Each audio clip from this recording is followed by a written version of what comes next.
એક દરેક વાત પર દલીલ ના કરો, બે દરેકની જરૂરિયાત સમજો, ત્રણ દરેક સાથે સહકાર અને પ્રેમની ભાવના રાખો, ચાર બીજાની ખામીઓ જોવાના બદલે તેને સમજવાની અને સુધરવાની કોશિશ કરો, પાંચ બધા સભ્યો એક સાથે ભોજન કરવું જોઈએ, છ બાળકોને હંમેશા દાન કરવા દો જેથી તેમનામાં દાન કરવાની ભાવના વિકસે.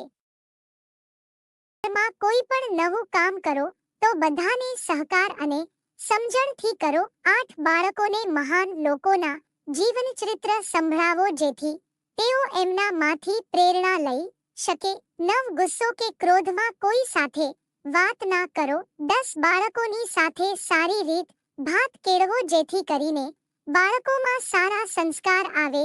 મિત્રો, વિડિયો પસંદ આવ્યો હોય તો લાઈક અને સબસ્ક્રાઇબ જરૂર કરતા જજો.